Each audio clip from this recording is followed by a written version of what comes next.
विधानसभा अध्यक्ष नरहरी झिरवाळ यांनी आता थेट सरकारलाच इशारा दिला। धनगर समाजासाठी एका दिवसात 2 बैठका घेतल्या जातात, मात्र आदिवासी समाजाला अंधारात ठेवून सरकार निर्णय घेते असा आरोप झिरवाळ यांनी सरकारवर केला। कायदा सुव्यवस्था बिघडू नये हे फक्त आम्हीच समजून घ्यायचं का असा सवाल देखील झिरवाळ यांनी केला। आता परवानगी मागू, परवानगी दिली नाही तर रस्त्यावर उतरून आंदोलन करू असा इशाराही त्यांनी दिला।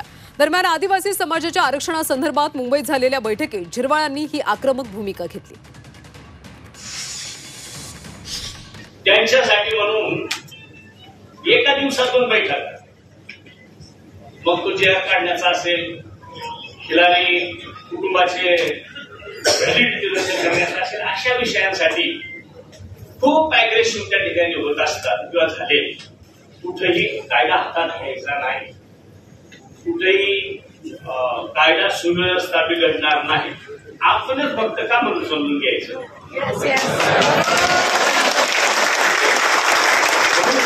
निर्णय होईल, परवानग्या मागू, परवानग्या देतील नाही देतील, फक्त मागायचं काम करू, द्या नाही तर देऊ नका, जे करायचं ते